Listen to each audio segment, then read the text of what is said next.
আজকের ভিডিওটি আমি সকাল থেকে শুরু করেছি। আর সকালবেলা ঘুম থেকে উঠে কি নাস্তা বানিয়েছিলাম, তারপর হচ্ছে 3 রকমের লোভনীয় ভর্তা বানিয়েছি আর দেশি মুরগির মাংস রান্না করেছি, সেটাই শেয়ার করব। তাই স্কিপ না করে পুরো ভিডিওর সঙ্গেই থাকবেন। আসসালামু আলাইকুম, আমি আয়েশা সিদ্দিকা, আয়েশা ব্লগ ভ্যাঞ্চার ইউটিউব চ্যানেলে আপনাদের আরও একবার স্বাগত জানাই। কাছে এবং দূরে, দেশ এবং দেশের বাহিরে যে যেখান থেকে আমার আজকের ভিডিও দেখছেন, আশা করি আল্লাহর রহমতে সবাই ভালো আছেন, সুস্থ আছেন।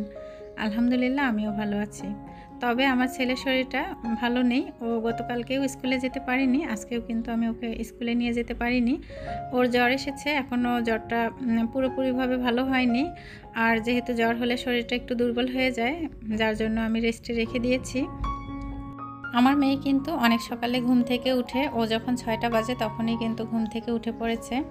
তারপর ওকে একটা অফ ক্যামেরায় ডিম করে দিয়েছিলাম পাউরুটি দিয়ে, তো সে খেতে পারেনি, রুচি ছিল না খাওয়ার। তারপর কিন্তু আপনাদের ভাই আর আমি দুজন মিলে একটু চা খাবো।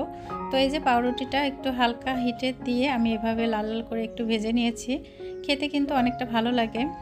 ছেলে মেয়ে অসুস্থ হলে বাবা মায়ের কিন্তু দুশ্চিন্তার সীমা থাকে না। তো রাতের বেলা কিন্তু আপনাদের ভাই এবং আমি দুজনেই কিন্তু ঠিক করে ঘুমাতে পারিনি। তো সেরকম একটা নাস্তা রেডি করব মন চাচ্ছিল না। একটু পাউরুটি বাসায় ছিল, তো পাউরুটিটা ভেজে নিয়েছি আর এই যে চা বানিয়ে নিয়েছি। এটা দিয়েই কিন্তু সকালের হালকা নাস্তা করেছি। আর পাউরুটিটা একটু বেশি করে ভেজে নিয়েছি। এর মাঝে যদি আরব ঘুম থেকে উঠে, তাহলে ওকে একটু আদা দিয়ে লাল চা করে দিলে ও খেতে পারবে। দুপুরের জন্য আমি 3 রকমের লোভনীয় ভর্তা রেসিপি করেছি আর দেশি মুরগির মাংস রান্না করেছি। কিভাবে আমি ভর্তাগুলো বানিয়েছি সেটা আপনাদের সঙ্গে ভিডিওতে শেয়ার করছি। এই যে প্রথমে আমি ঢেঁড়স ধুয়ে তারপর হচ্ছে এরকম করে সাইজ করে কেটে নিয়েছি। আর 2 চুলায় আমি 2টা ফ্রাই প্যান দিয়েছি। একটা ফ্রাই প্যানে কিন্তু ঢেঁড়স ভেজে নিচ্ছি একটু হালকা তেলের উপরে, আর একটাতে আমি ভর্তা করার জন্য পেঁয়াজটা একটু ভেজে নিচ্ছি। খুব কড়া করে ভাজা যাবে না, আর বেরেস্তার মতো করেও কিন্তু ভাজা যাবে না। ভাজা পেঁয়াজটা কিন্তু ভর্তাতে অনেকটা স্বাদ বাড়িয়ে দেয়, এজন্য একটু হালকা করে যদি ভেজে নেওয়া যায় তাহলে কিন্তু ভর্তাটা খেতে ভালো লাগে। এ পর্যায়ে ভর্তা করার জন্য আমার কিন্তু পেঁয়াজগুলো ভেজে নেওয়া হয়েছে আর তেল থেকে ছাড়িয়ে আমি তুলে নিয়েছি প্লেটে। আর মনে হলো যে 3 রকমের যেহেতু ভর্তা করব, তো পেঁয়াজের পরিমাণটা আরেকটু বাড়িয়ে দেওয়া দরকার। এজন্য কিন্তু আমি আরেকটু পেঁয়াজ কুচি তেলের উপরে ভেজে নিচ্ছি। আর পাশের চুলায় যে আমি ঢেঁড়স ভাজতে দিয়েছি, সেটা কিন্তু আমি হাই হিটে না, একদম লো হিটে দিয়েছি, যেন ঢেঁড়সটা একটু সফট হয় আর ভাজা যেন সুন্দর হয়, তাহলে কিন্তু ভর্তাটা খেতে ভালো লাগবে। আর এই যে এখানে আমি রসুন ফুলিয়ে রেখেছিলাম আর শুকনা মরিচ এখন তেলের উপরে ভেজে নিচ্ছি। ঢেঁড়স ভর্তার জন্য ভেজে নেওয়া হয়েছে। আর এখন কিন্তু আমি বরবটি সিম এই যে ধুয়ে তারপর সুন্দর করে কেটে রেখেছি, সেটা ভাজতে দিয়েছি। আর সেখানে কিন্তু একটু সামান্য পরিমাণে পানি দিয়েছি। পানিটা দিলে কি হবে, একটু বরবটি সিমটা সিদ্ধ হয়ে যাবে। আর হচ্ছে ফ্রাই প্যানে যে হালকা পরিমাণে তেল আছে, সেটাতে একটু ভাজা ভাজা করে নিলে ভর্তাটা কিন্তু খেতে অনেক বেশি দারুণ লাগবে। আর এই যে ঝিঙ্গে আমি কিন্তু খোসা ছাড়িয়ে কেটে ধুয়ে রেখেছিলাম, সেটাও কিন্তু ভেজে নিয়েছি। আর এখন আমি যে দেশি মুরগির মাংস রান্না করব, সেটা কিন্তু আমি এখন রান্নার জন্য সব কিছু রেডি করেছি। প্রথমে আমি ফ্রাই প্যানে সয়াবিন তেল দিয়েছি, তারপর কিন্তু পেঁয়াজ কুচি দিয়েছি। আর এখন হচ্ছে সাদা এলাচ, কালো এলাচ, দারুচিনি, লবঙ্গ, 3-4টা গোলমরিচ দিয়েছি আর একটু তেজপাতা দিয়েছি। এখন সেগুলো হালকা করে তেলের উপরে ভেজে নিচ্ছি। এ পর্যায়ে আমি লবণ অ্যাড করেছি, লবণটা স্বাদ মতো। আর আদা রসুন বাটাটা আমি একসঙ্গে আসলে বেটে নিয়েছিলাম, যার জন্য আমি আদা রসুনটা পরিমাণ মতো দিয়ে দিয়েছি। এখন আদা রসুন আর এই যে মশলা সব কিছু কিন্তু একসঙ্গে করে আমি হালকা করে ভেজে নিচ্ছি, যাতে করে আদা রসুনের যে ফ্লেভারটা আছে সেটা যেন না থাকে। আর এই যে আমি এখন হলুদের গুঁড়া দিয়ে দিয়েছি।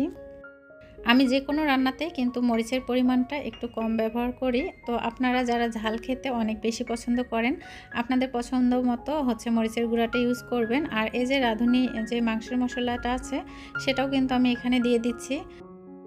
আসলে রান্নাটা কিন্তু সম্পূর্ণ নিজের উপর ডিপেন্ড করে। অনেকেই কিন্তু ঝাল বেশি খেতে পছন্দ করেন, অনেকে ঝাল কম খেতে পছন্দ করেন, অনেকে আবার তেল মশলাটা কিন্তু কম খেতে পছন্দ করেন।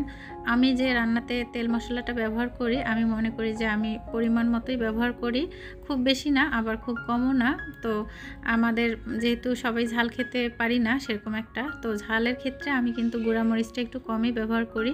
আর এই যে এখানে মশলার গুঁড়া দেখতে পাচ্ছেন, এগুলো কিন্তু আমি সব রকমের গোটা গরম গরম মশলা ভেজে তারপর হচ্ছে ব্লেন্ডারে ব্লেন্ড করে রেখেছি, সেটা আমি একটু দিয়ে দিচ্ছি। আর এখানে হচ্ছে জিরা আর ধনিয়ার গুঁড়া, সেটাও কিন্তু আমি ব্লেন্ডারে গুঁড়া করে রেখেছিলাম, সেটা এখন আমি দিয়ে দিচ্ছি। সব রকমের মশলা আমার দেওয়া হয়েছে। আর এখন কিন্তু মশলাগুলোকে আমি নেড়ে চেড়ে ভালো করে কষিয়ে নিব।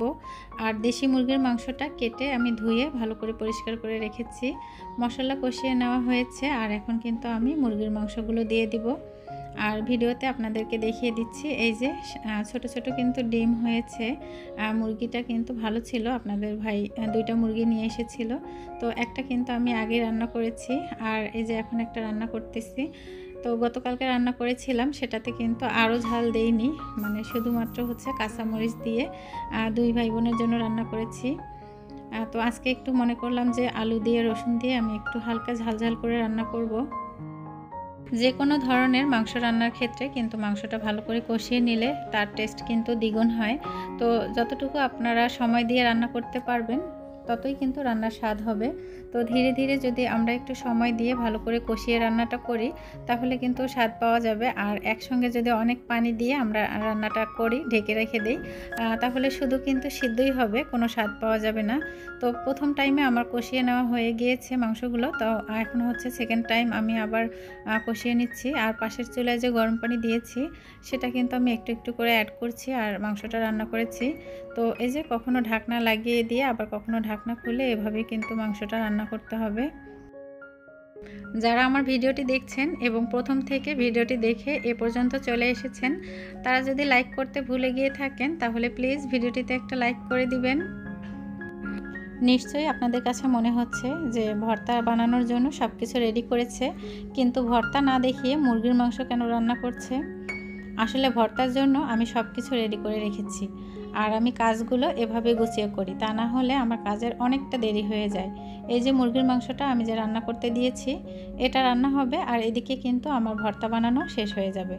প্রথম টাইমে আমার কিন্তু মুরগির মাংসগুলো ভালো করে কষিয়ে নেওয়া হয়েছে। তো আমি কয়েকবার করে একটু একটু করে পানি দিয়ে মুরগির মাংসটা কষিয়ে নিয়েছি। আর এখন কিন্তু আমি এখানে এই যে আলু আর রসুন দিয়েছি, তো আলু আর রসুন দিয়ে আবারও কিন্তু একটু কষিয়ে নিব। যেহেতু আমি লবণের পরিমাণটা প্রথমেই একটু বেশি করে দিয়েছি, তবে যখন আলু দেওয়া হয় তখন কিন্তু একটু হলুদের গুঁড়া দিয়ে দিতে হয়, তাহলে কালারটা ভালো থাকে।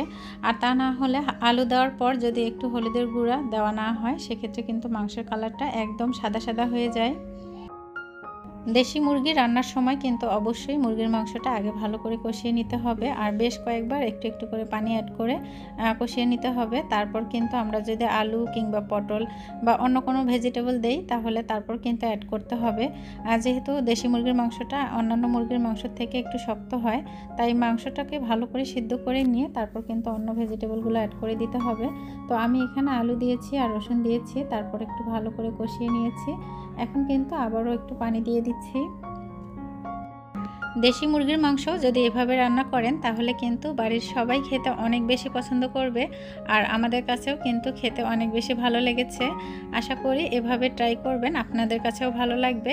এই যে আমি সামান্য পরিমাণ হলুদের গুঁড়া মিক্সড করে দিলাম যাতে করে তরকারির কালারটা ফ্যাকাশে না হয়। তো এক্ষেত্রে আপনারা মরিচের গুঁড়া অ্যাড করে দিতে পারেন। তো আমরা যেহেতু ঝাল কম পছন্দ করি সেক্ষেত্রে মিডিয়াম ঝালটা আপনাদের ভাই তারপর আমরা খেতে পছন্দ করি, এজন্য এরকম করে রান্না করেছি। আর এই যে আমি সব কিছু রেডি করে রেখেছি, এখন কিভাবে আমি ভর্তা বানিয়ে নিব 3 রকমের লোভনীয় ভর্তা সেটা আপনাদের সঙ্গে ভিডিওতে শেয়ার করছি। প্রথমেই কিন্তু আমি যে ভর্তা করার জন্য যে বাটন আর নোড়া, এটা আমরা বাটন বলি, আপনারা কি বলেন জানি না। তো এখানে আমি শুকনো মরিচ ভাজা, তারপর রসুন আর এই যে একটু লবণ দিয়েছি, সেগুলো কিন্তু আমি ভর্তা করার জন্য ভালোভাবে আগে একসঙ্গে করে সব মিক্সড করে নিব। যে কোনো ধরনের ভর্তা যদি এই বাটনে করে বানানো হয় তাহলে কিন্তু খুব সহজ হয়।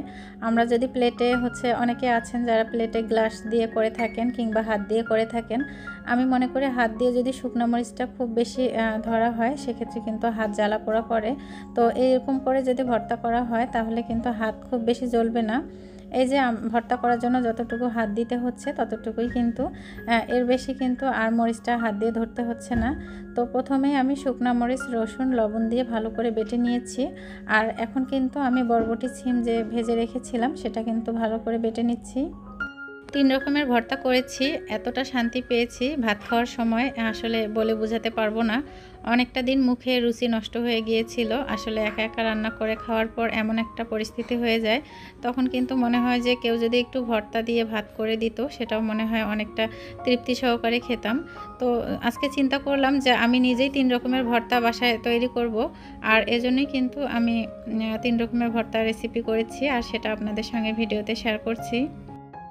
বরবটি সিমগুলো আমার ভালোভাবে বেটে নেওয়া হয়েছে, আর এখানে আমি যে ভেজে রেখেছি সে পেঁয়াজ, রসুন, শুকনো মরিচ বেটে রেখেছি, সেটা কিন্তু এখন মিক্সড করে নিচ্ছি। সবচেয়ে মজার বিষয় হলো যে আমি সব কিছু রেডি করেছি, এমন সময় কিন্তু আপনাদের ভাই বাসায় চলে এসেছে। খুব বেশি সময় কিন্তু দুপুরের খাবারটা তার বাসায় খাওয়া হয় না। তো এই যে কথায় আছে না, রিজিকের মালিক মহান আল্লাহ, তো মানে রেডি করতেছিলাম সব কিছু, তো এই মুহূর্তে চলে এসেছে। আমার নিজের কাছেও ভালো লেগেছে। আসলে ভর্তা আইটেমগুলো যদি গরম ভাতের সাথে আর ভর্তাটা করে সঙ্গে সঙ্গে খাওয়া হয়, তাহলে কিন্তু খেতে বেশি ভালো লাগে। তো ঠান্ডা হয়ে গেলে সে স্বাদ কিন্তু পাওয়া যায় না।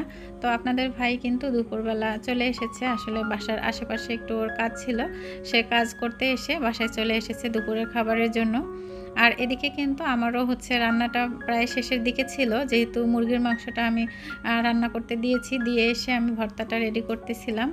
তো কিছুটা সময় সে বসে একটু ওয়েট করেছে, তারপর কিন্তু আমি তার সামনে খাবারটা দিতে পেরেছি। আমরা আলু ভর্তা, বেগুন ভর্তা, ডালের ভর্তা, শুটকি মাছের ভর্তা, এই ভর্তাগুলো কিন্তু অ্যাভেলেবল সবাই খেয়ে থাকি। তবে যারা যারা ঝিঙ্গে ভর্তা, ঢেঁড়স ভর্তা এবং বরবটি সিম ভর্তা এখন পর্যন্ত ট্রাই করেননি বা খাওয়া হয়নি, তারা এভাবে ভর্তা করে খেয়ে দেখতে পারেন। আমার কাছে তো অনেক বেশি ভালো লেগেছে, যদিও বা আমি আগে কখনো এরকম ভর্তাগুলো সেরকম একটা খাওয়া হয়নি। তো এই যে ঢাকাতে আসার পর কিন্তু এই ভেজিটেবলগুলো ভর্তা করে খাই, তো আমার কাছে কিন্তু অনেক বেশি ভালো লাগে। আশা করি আপনাদের কাছেও ভালো লাগবে। আর যখন আপনারা ভর্তা করবেন ঠিক এরকম করেই ভর্তা করবেন, অনেক বেশি স্বাদ হয় এভাবে যদি ভর্তাটা করা যায়। এদিকে কিন্তু আমার মুরগির মাংস রান্না করাও শেষ হয়েছে। তো এই যে আমি এখন বাটিতে তুলে নিচ্ছি 3 রকমের ভর্তা আর দেশি মুরগির মাংস আলু দিয়ে ঝোল কেমন হয়েছে অবশ্যই কমেন্টসে জানাবেন। যে সকল আপু ভাইয়ারা আমার ভিডিও কন্টিনিউ দেখেন এবং আমার চ্যানেলটি সাবস্ক্রাইব করে আমার পাশে আছেন, তাদের জন্য অসংখ্য ভালোবাসা ও দোয়া রইল। যারা প্রথম আমার চ্যানেলে ভিজিট করেছেন এবং আজকে প্রথম আমার ভিডিও দেখছেন, তারা চাইলে ভালোবেসে আমার চ্যানেলটি সাবস্ক্রাইব করে রাখতে পারেন। পরবর্তীতে নতুন কোনো ভিডিও আপলোড করলে যেন ভিডিও নোটিফিকেশন আপনাদের কাছে পৌঁছে যায়, এজন্য অল অপশন চালু রাখতে পারেন। আসসালামু আলাইকুম, আল্লাহ হাফেজ।